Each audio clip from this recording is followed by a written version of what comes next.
Pemirsa, mayoritas warga mengaku merasa belum puas terhadap kinerja pemerintahan Jokowi JK. Banyak dari mereka yang menyesalkan kurangnya ketegasan kepemimpinan Jokowi. Berikut adalah beberapa cuplikan pendapat warga. Ya, pemirsa, kami mohon maaf belum bisa menghadirkan tanggapan dari warga terkait dengan ketidakpuasan mereka terhadap pemerintahan Jokowi JK di bidang ekonomi. Kita akan lanjutkan perbincangan. Ketidakpuasan ini kemudian bapak-bapak dimuarakan kepada evaluasi kinerja dari menteri-menteri kabinet Jokowi JK. Dari Poltreking Indonesia mengatakan bahwa 41,8% publik setuju dilakukan reshuffle.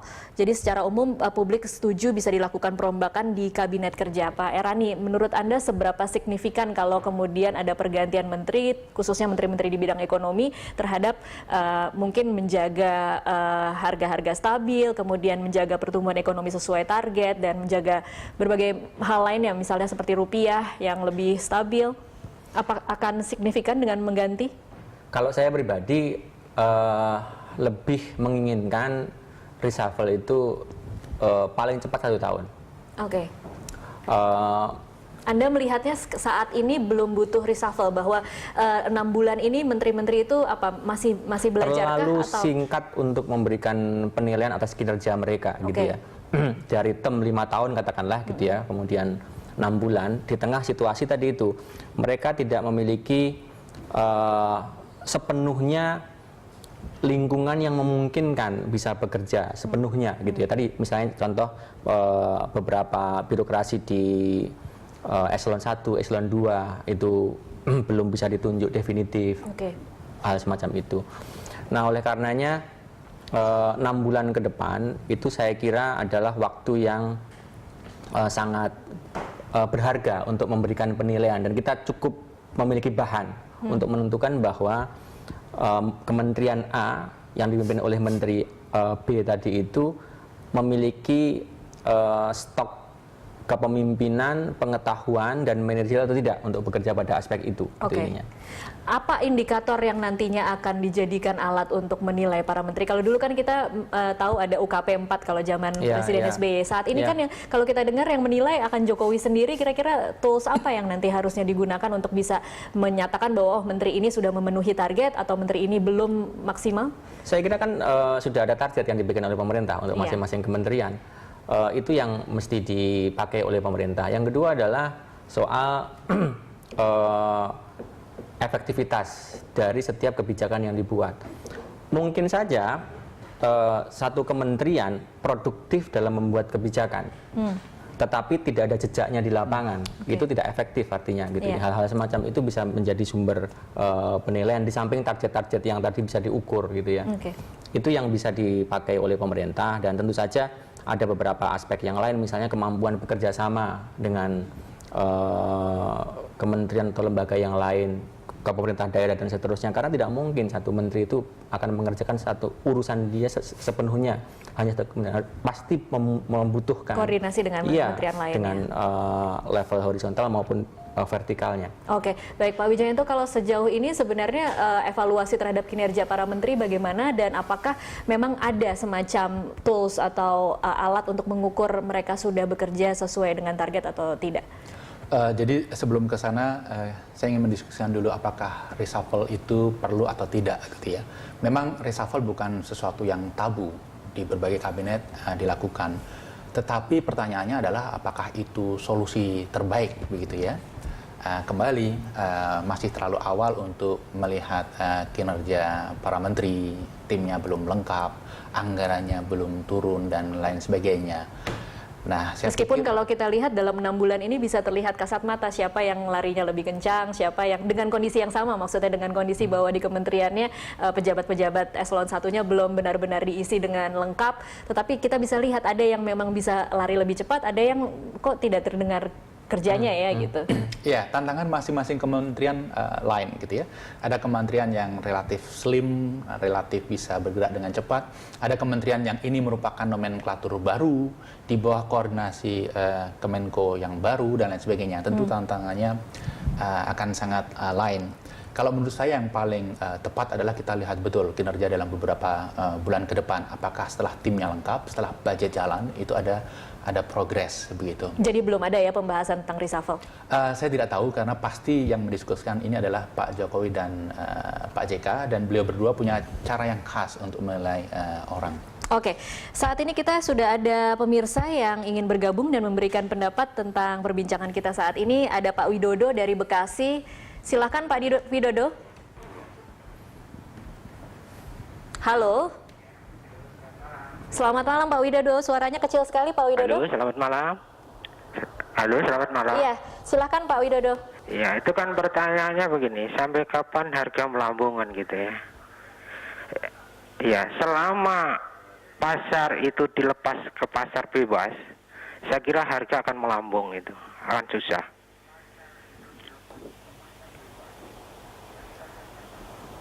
Iya, kemudian Yang Pak pertama Widodo. itu, yang kedua saya sependapat dengan Pak Ahmad. Ya.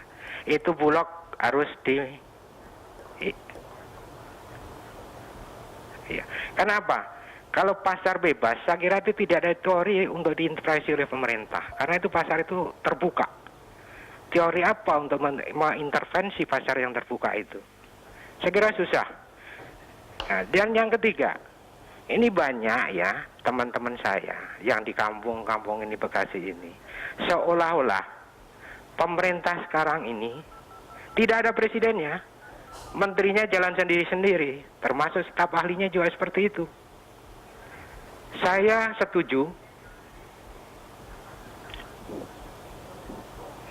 setuju kalau memang itu dimungkinkan dan itu untuk memperbaiki kinerja pemerintah, harus ada reshuffle kabinet. Karena apa? Kinerja pemerintah itu janganlah diterapkan seperti mengelola perusahaan saja. Harga naik, turun, kereta naik, masyarakat kelabakan, bensin naik, tukang ojek kelabakan. Nah, ini saya kira itu komentar saya. Oke, baik, terima kasih Pak Widodo dari Bekasi. Saya langsung minta tanggapannya Pak Wijayanto. Iya, saya sepakat dengan Pak Widodo gitu ya, bahwa mengatur harga itu merupakan target utama pemerintah. Ya. Apalagi harga-harga yang merupakan barang-barang kebutuhan pokok, harga barang kebutuhan pokok seperti beras, kemudian jagung, kemudian gula. Nah, saat ini memang pemerintah sedang berusaha keras untuk mendorong peran Bulog dan pertanian, ini produsen, ini yang ikut menentukan dan mengatur harga supaya tidak berfluktuasi, bekerja bareng. Dari sisi permodalan, pemerintah juga memberikan tambahan modal.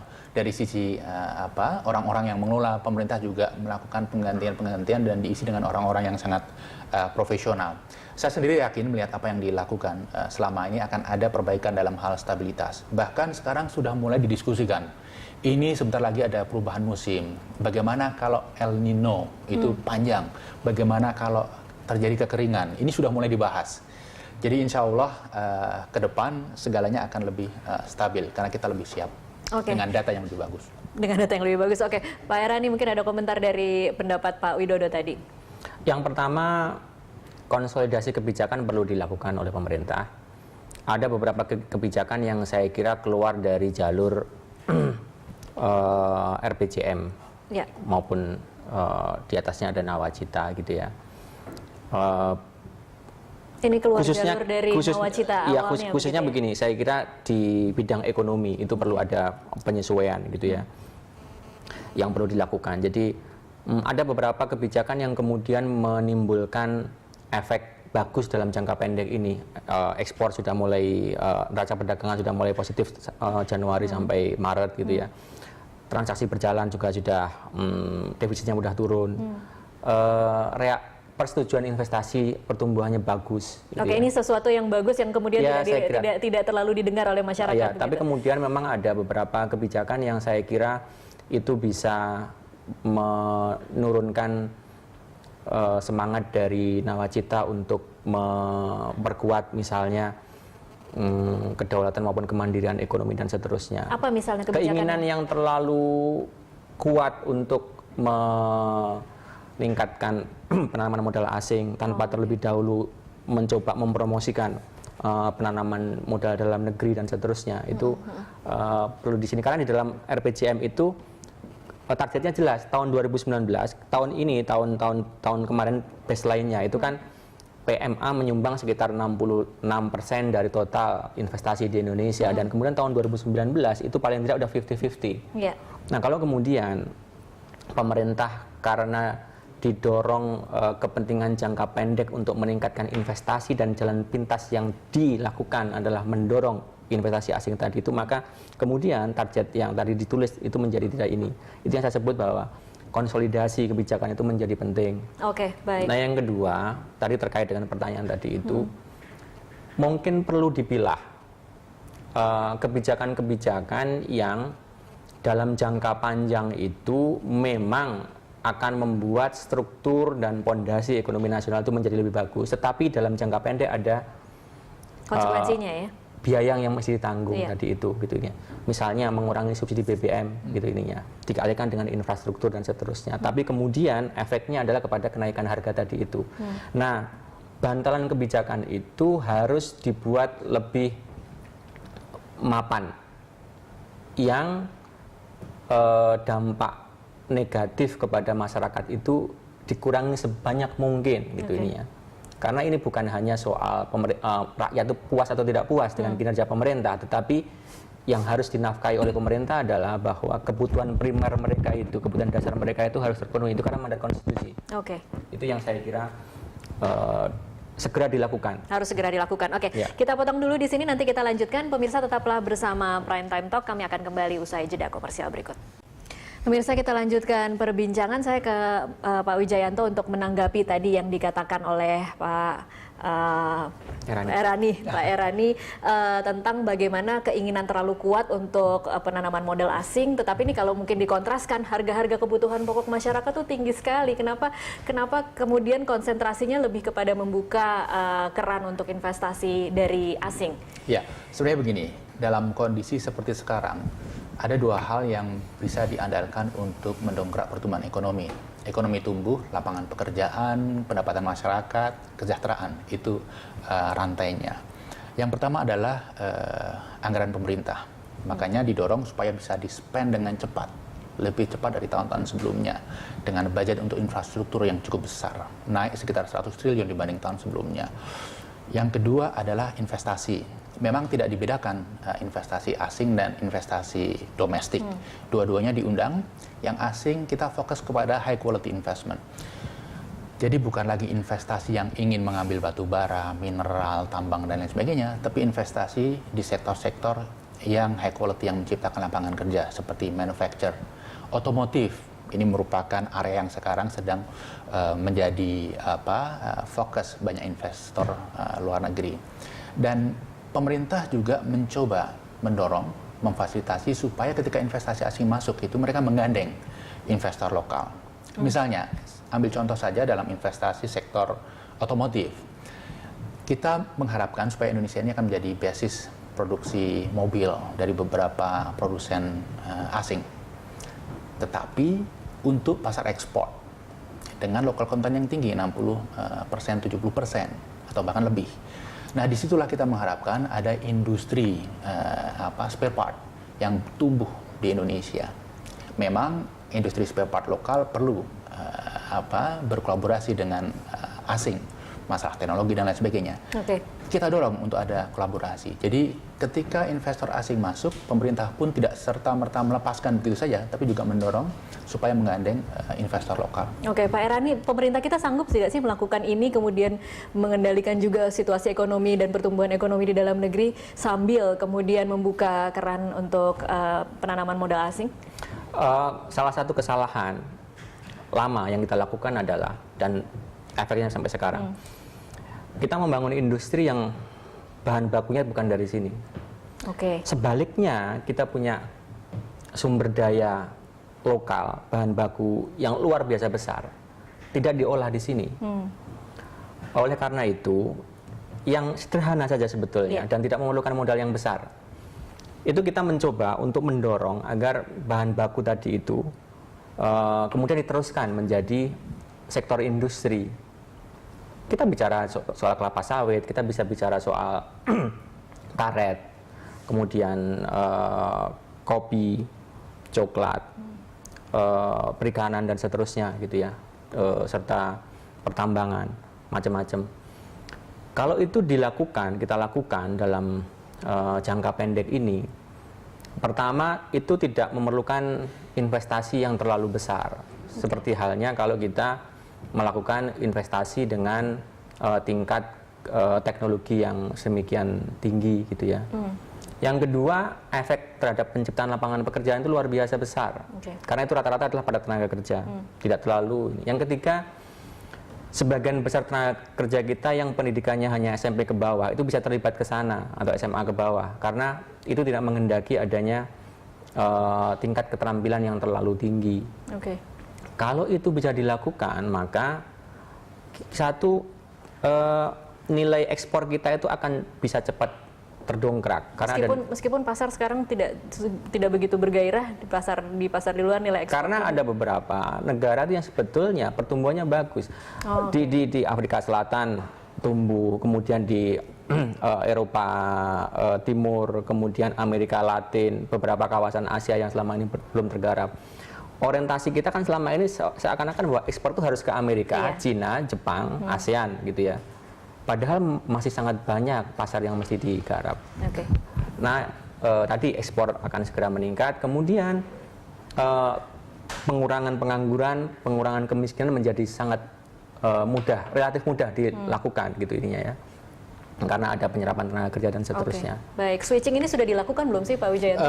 Dalam beberapa hal sudah mulai dilakukan. Contoh yang kita semua tahu adalah hilirisasi mineral, produk tambang dan lain sebagainya. Kemudian perikanan, bagaimana kita mencoba menghadang illegal fishing dan lain sebagainya. Bagaimana pemerintah ke depan akan membangun pusat lelang ikan, kemudian cold storage dan lain sebagainya, supaya ikan yang ditangkap itu bisa disimpan dan dimanfaatkan untuk produksi yang skalanya lebih besar. Kemudian terkait dengan CPO, saya pikir ini downstreaming terjadi gitu ya. Produk-produk CPO kita, selain kita mengekspor CPO, kita juga mengekspor produk-produk derivatif dari CPO ke luar negeri. Dan kebijakan terbaru terkait dengan pemanfaatan CPO untuk biodiesel itu salah satu hal yang sebenarnya kita dorong supaya terjadi hilirisasi produk komoditi kita. Baik. Mungkin Pak Erani closing statement karena kita harus sudah selesai. Kira-kira apa yang bisa kita harapkan dalam pemerintahan ke depan, mungkin akhir 2015, bisakah kita berharap bahwa pemerintah sudah bisa berjalan atau berlari lebih cepat dari sekarang? Tentu semua berharap semacam itu. Jadi dari sisi birokrasi mudah-mudahan tadi sebulan ke depan itu sudah selesai seluruh penataan birokrasi termasuk penempatan orang-orang. Yang kedua adalah kebutuhan untuk mengkonsolidasikan kebijakan antar kementerian, terutama terkait bidang ekonomi tadi itu sudah harus padu gitu ya. Yang ketiga mandat utama tadi terutama untuk bisa menyantuni hajat hidup orang banyak, pangan tadi itu harus dipastikan dijaga, karena itu saya kira mimpi sebagian besar rakyat ada di sana gitu ya, harus di situ. Dan selebihnya saya kira beri waktu mereka untuk dalam beberapa bulan ke depan. Beri waktu dulu ya. Kalau misalnya satu tahun tetap tidak bisa, baru kita ganti apa boleh buat, berarti memang ada problem dengan memang itu. ada problem. Baik. Terima kasih Bapak-bapak, Pak Erani dan Pak Wijayanto untuk waktunya di Prime Time.